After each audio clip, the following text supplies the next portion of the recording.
una nating pag-uusapan ay ito ngang si Mayor Magalong sa Baguio City ay nagkaroon po ng kilos protesta laban dito sa mga korupsyon at sa katiwalian dito sa flood control.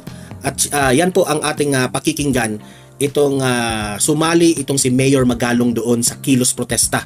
At maganda po ang kanyang mga hinanaing na ine-express niya.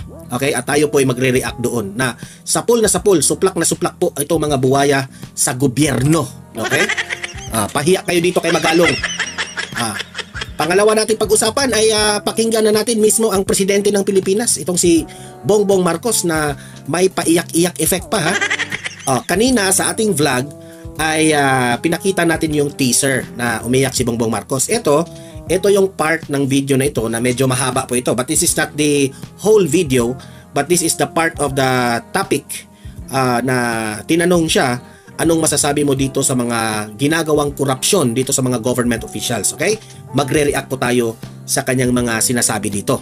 Pangatlo natin pag-uusapan ay usap-usapan ngayon sa social media at sa mainstream media mismo na ito raw si Martin Romualdez bukas, Monday, ay sisibakin na raw nitong si Bongbong Marcos.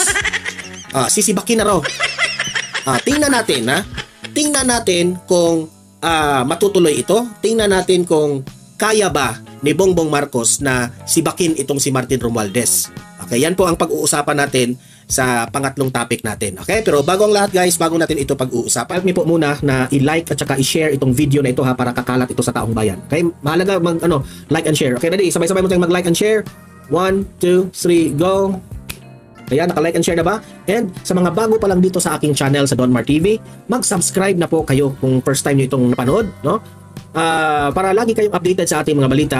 Okay, heto, pakinggan natin ang speech nitong si Mayor Magalong sa kilos protesta dyan sa Baguio City. Heto po yung sinabi ni Mayor Magalong. Mayor Magalong, pasok! Nalaman ko pala na February pa lang, na-dismiss na yung kaso, pero July nilabas, na-dismiss na pala yung mga kaso.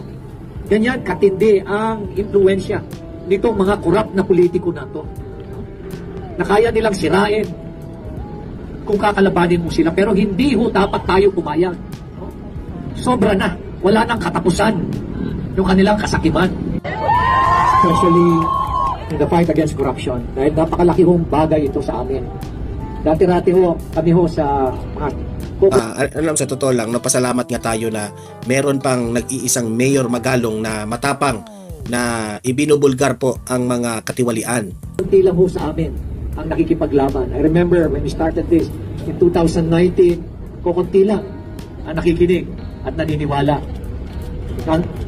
Mantala nung dumating yung pandemya, pinupisan hula natin uli noong 2021. And again, kukunti lang ho ang naniniwala.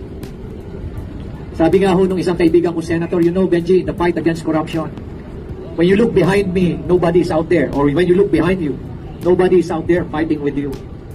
And true enough, we were subjected to massive character demolition and assassination. Kami pa ang pinalabas na kami yung corrupt, and cases were filed against us. And surprisingly, it was even used against us during this election. Only to find out, nalaman ko pala na February pa lang, na-dismiss na yung kaso, pero July nilabas, na-dismiss na pala yung mga kaso. Ganyan katindi ang impluensya nitong mga korap na politiko na to, na kaya nilang sirain kung kakalabanin mo sila, pero hindi ho dapat tayo pumayag. Sobra na. Sabi nga ni Mayor Vico, di ba, na wag natin itong pabayaan itong issue na ito, na kung pagkatapos ng 1 buwan, 2 buwan, itong issue ng flood control ay mawawala. Kasi matatabunan na naman ng ibang issue. Huwag tayong papayag dyan. Araw-arawin na natin ito. Ireklamo, i-post sa ating mga social medias na hindi po natin nakakalimutan ang ginawang kabalastugan nitong sa flood control na sobrang daming korupsyon. Wala nang katapusan yung kanilang kasakiman. Kaya naman, ako'y natutuwa because this is an effort, for good governance, at sa effort nato laban sa corruption, we're doing this for our young generation. At ako'y natutuwa dahil nakikita ko ngayon ang mga kabataan ngayon ay gumagalaw. Actually no, nakukornihan tayo ng kung merong magsabi na this is for our future generation, itong ipinaglalaban natin. Alam niyo, sa totoo lang, sa mga walang anak, kagaya na yung mga single dyan, no? sa mga walang anak, hindi nyo siguro mafe-feel. Siguro nakukurnihan kayo kapag merong magsabi na ang ating ipinaglalaban na ito ay this is for the future generation. Ako ha, dati ako nakukurnihan ako sa mga salitang ganyan eh. Ngayon na meron akong anak, ha, kapag merong magsabi na this is for the future generation, nafe-feel ko parang kinukurot yung aking puso at aking dibdib na oo nga, tama. Kasi tayong mga magulang in how many decades, 3 dekada, 2 dekada, pwede tayong mawala na dito sa mundo at mananatili na lang yung ating mga anak. Sabi ko, if meron pang pagkakataon na tayo yung lumaban para sa kanila, na in the near future, na hindi na sila makaranas ng naranasan natin ngayon. Diba? O kaya, dati nakukurnin ako dyan, for the future generation, blah blah blah. Pero ngayon, trust me, kung kayo yung magkaroon ng anak, sasabihin nyo, oo nga, tama, si Mayor Magalong. Importante po na, kasi itong mga batang ito, itong mga anak natin, hindi pa ito makapag-reason out eh. Inosente pa sila. They are innocent that they cannot, di nga sila makakareklamo sa gobyerno sa mga kurakot na nangyayari ngayon. Tayo na aware dito sa mga problemang ito, tayo po ang kagaya ngayon. Ako, nagbablog ako. Maraming nakikinig dito sa akin. At ito yung instrumento ko para sa maliit na paraan ay makatulong ako na ma-aware, magising ang taong bayan sa ginagawa nitong mga buwaya na ito. Na tayo po ay let's all stand up and fight for what is right. Sa konting tulong nating lahat, bawat isa sa atin, kung may makapag-post kayo sa ating mga social medias, Facebook, Instagram, X, o kung saan saang social media, ipalabas nyo ang inyong saloobin na galit po tayo dito sa ginagawa nila.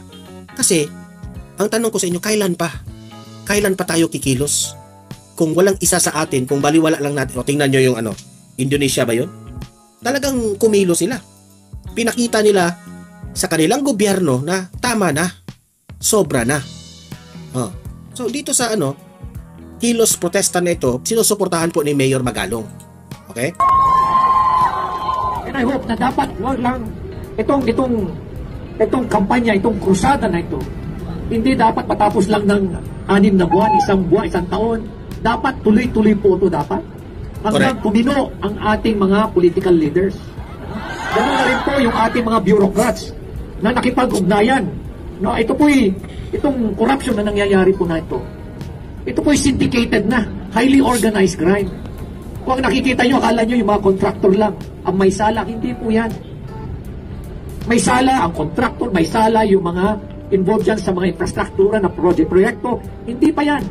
Ang pinaka-sakin dyan, pinaka-mastermind dyan, yung mga politiko. Tama. Kaya hindi ho dapat tayo huminto.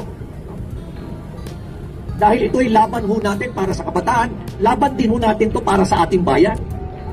Kaya dito sa Baguio, pinapayagan ko po ang social activism.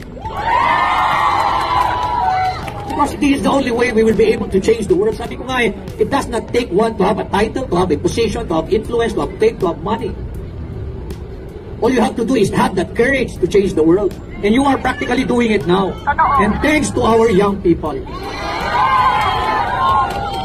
So I hope po na itong pakikipaglaban natin hindi lang ito matatapos lang ng ganito-ganito lang. I hope po na may translate po to sa isang sitwasyon na mamimili tayo ng leader. Dahil at the end of the day, ang problema ho sa Pilipino, hindi ho tayo marunong mamili ng mga leaders natin.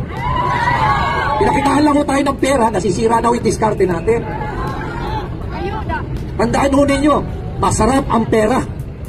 Yan ho yung battle cry ho ng mga korap na politiko. Napakasarap ng posisyon, napakasarap ng power, napakasarap ng pera.